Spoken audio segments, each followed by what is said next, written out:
Good morning students. BEd first year के बाल्यावस्था वृद्धि विकास के अंतर्गत आज हम बुद्धि परीक्षणों की उपयोगिता को पढ़ेंगे।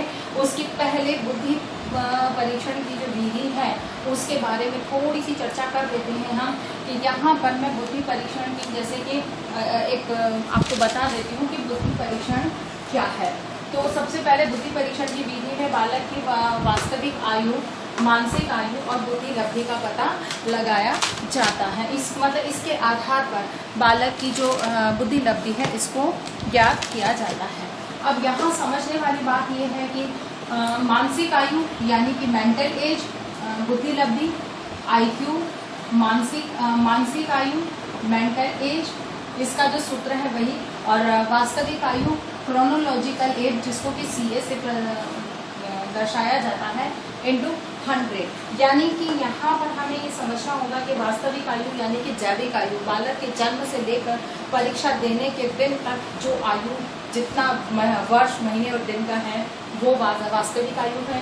मानसिक आयु यानी कि बालक ने जो अपनी आयु के लिए निर्धारित परीक्षण के आधार पर कम या ज़्यादा जिस भी प्रकार के प्रश्नों को हल करने में सफलता प्राप्त की है उसके आधार पर उसकी मानसिक आयु निर्धारित की जाती है। और फिर बुद्धि लब्धि यानी कि इन दोनों के आधार पर बालक की बुद्धि का वर्ग का पता लगाया जाता है। अब यहाँ पर जैसे कि एक 12 वर्ष का बालक है, ठीक है। अब 12 वर्ष के बालक को बुद्धि परीक्षण के लिए प्रश्न दिए गए। अब उस बालक ने, चूंकि 12 वर्ष का बालक है तो हम प्रारंभ 8 या 9 वर्ष से करते हैं। तो जैसे 9 वर्ष से प्रारंभ किया तो बालक ने 9 वर्ष के लिए निर्धारित सभी प्रश्न सही हल किए, 10 वर्ष के लिए निर्धारित सभी प्रश्न सही हल किए, 11 के लिए, 12 के लिए, 13 के लिए, 14 के लिए और 15 पर आकर उसने भी सही प्रश्नों को हल किया और 16 वर्ष पर आकर उसने कोई भी प्रश्न सही हल नहीं किया। तो उसके आधार पर बालक की जो मानसिक आयु थी वो 15 वर्ष मानी गई। अब बालक की जो IQ या उसका बुद्धि लब्धि ज्ञात की जाएगी वो, क्योंकि उसकी 15 वर्ष है मानसिक आयु, तो 15/12 इंटू 100 यानी कि 125 उसकी मानसिक आयु या बुद्धि लब्धि कहलाती है।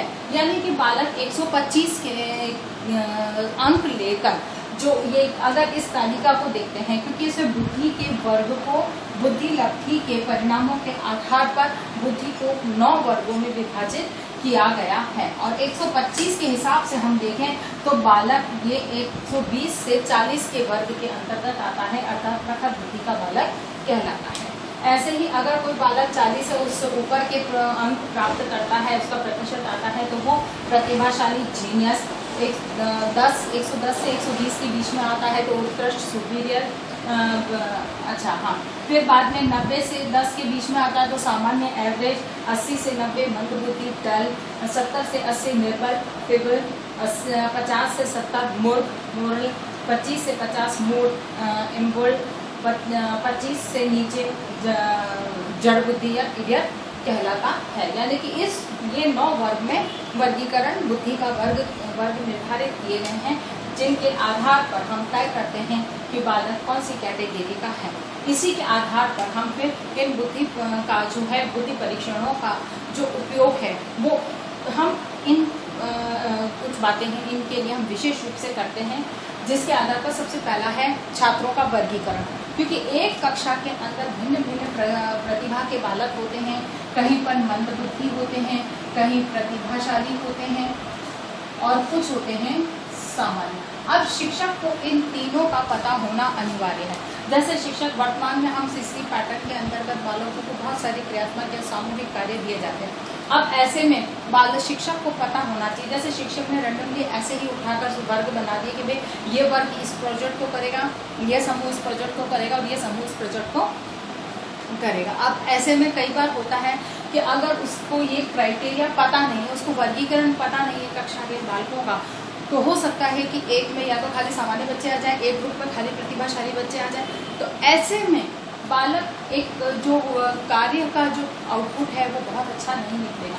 इसीलिए शिक्षक एक समूह के अंदर जहाँ मंदबुद्धि बालकों के विकास के दृष्टिकोण से उन बालकों को भी रखेगा, प्रतिभाशाली से बालकों को भी रखेगा और सामान्य बालकों को भी रखेगा, जिससे कि एक अच्छा समूह निर्मित हो सके और सभी एक दूसरे के साथ में रहकर एक दूसरे को समझना और सीखने में सहयोग प्रदान कर सकेगा। यानी कि ये तो एक एग्जाम्पल है, यानी कि छात्रों के इसी तरह के बहुत सारे वर्ग निर्मित करने की शिक्षक को आवश्यकता पड़ती है, उसमें ये बुद्धि परीक्षण बहुत अधिक कारगर होते हैं। दूसरी बात आती है शैक्षिक मार्गदर्शन के लिए, क्योंकि शिक्षा के क्षेत्र में बालक को बहुत सारी समस्याओं का सामना करना पड़ता है। उसके लिए उसका पता हम इन बुद्धि परीक्षणों के माध्यम से लगाते हैं और बालक को उसके अनुकूल उचित योग्य मार्गदर्शन प्रदान करते हैं। उसके बाद में बालक बालिकाओं में भिन्नता, बालक और बालिकाओं की मानसिक योग्यता और बौद्धिक क्षमताओं में बहुत अंतर होता है। तो इसी चीज़ को समझने के लिए बुद्धि परीक्षण उपयोगी साबित होते हैं। उसके बाद में है बालकों के चयन के लिए, छात्रों का भी चयन के लिए ये बुद्धि परीक्षण सर्वाधिक रूप से उपयोग में लाए जाते हैं। सबसे पहला है प्रवेश,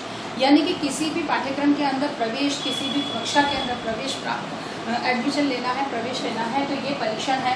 जैसे आप लोगों ने बीएड में एडमिशन लेना था तो पीटीईटी का एग्जाम क्लियर किया, तो ऐसे ही प्रवेश परीक्षाओं के लिए बुद्धि परीक्षणों का उपयोग किया जाता है। दूसरा छात्रवृत्ति, बहुत सारी ऐसी छात्रवृत्तियाँ निकाली जाती हैं जो विशेष योग्यता के ऊपर आधारित होती है, किसी विषय विशेष की को लेकर छात्रवृत्ति निर्धारित की जाती है।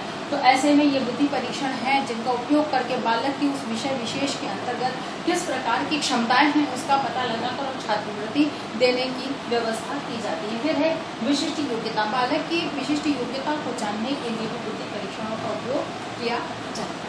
उसके बाद में स्वयं को समझना, बालक को स्वयं की क्षमता और योग्यताओं का पता होना भी आवश्यक है। तो ये बुद्धि परीक्षण बालक को स्वयं को समझने में बहुत महत्वपूर्ण योगदान प्रदान करते हैं कि वो बालक में उसकी अपनी वो बुद्धि के कौन से वर्ग के अंतर्गत आता है, उसे और किस प्रकार के प्रयास करने चाहिए, उसकी क्षमताएं के, इन सब का पता उसे इन बुद्धि परीक्षणों से लगता है। उसके बाद में व्यावसायिक मार्गदर्शन, अधिगम प्रणाली, अधिगम प्रणाली के अंतर्गत एक शिक्षक जो अपनी पूरी योजना को निर्माण करता है तो उसके आधार पर वो कक्षा के इस बुद्धि परीक्षण के आधार पर तय करता है कि कितने बालक प्रतिभाशाली हैं, कितने बालक सामान्य हैं, कितने बालक मंदबुद्धि है।